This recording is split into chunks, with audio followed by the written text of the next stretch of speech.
So this is just a quick tutorial about how to get transparent images for your comic prototype.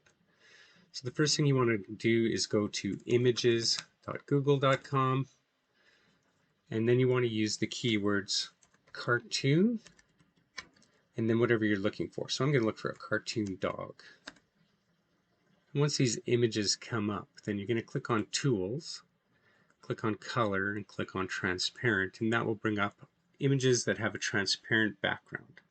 So then you're going to find an image that you like. I'm going to choose this dog here, and you click on it, and it'll bring the image up on the right hand side of the screen, and then you want to right click on it and click copy image, and so this will copy the image with a transparent background. So these little gray and white squares really are just showing that it's a transparent background. So then you can go to your comic prototype, and you should be able to right click and paste that image in, and then resize it.